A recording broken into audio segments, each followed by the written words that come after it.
Hello everyone, আমি বিপাশা চলে এসেছি একটা নতুন ব্লগ নিয়ে। Welcome to Mandarmani part 2 series.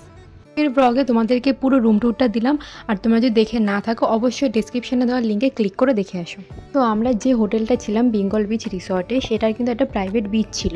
তো আমরা সবাই তাদের করে রেডি হয়ে বেরিয়ে পড়লাম সেই মন্দারমণি সি বিচের উদ্দেশ্যে। তো সেখানে গিয়ে আমরা অনেক ফটো ভিডিও ক্লিক করেছি আর খুব এনজয় করেছি। সমুদ্রের পাড় থেকে হাঁটছিলাম। আর চলো সমুদ্রের পাড়ে হাঁটতে হাঁটতে তোমাদের এই রিসর্টটার ব্যাপারে কিছু ইনফরমেশান দিয়েই দিই। তো ফার্স্টে আসি খাবার দাবারের কথা।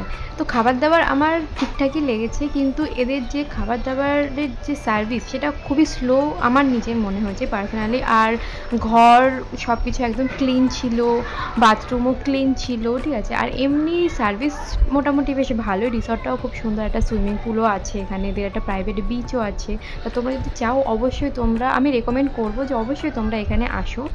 আর আজকে ব্লগটা এখানেই শেষ করছি। তো ভালো লাগলে অবশ্যই লাইক কমেন্ট শেয়ার করতে ভুলো না। আর যদি কোনো কোয়ারিজ থাকে অবশ্যই কমেন্ট বক্সে কমেন্ট করো।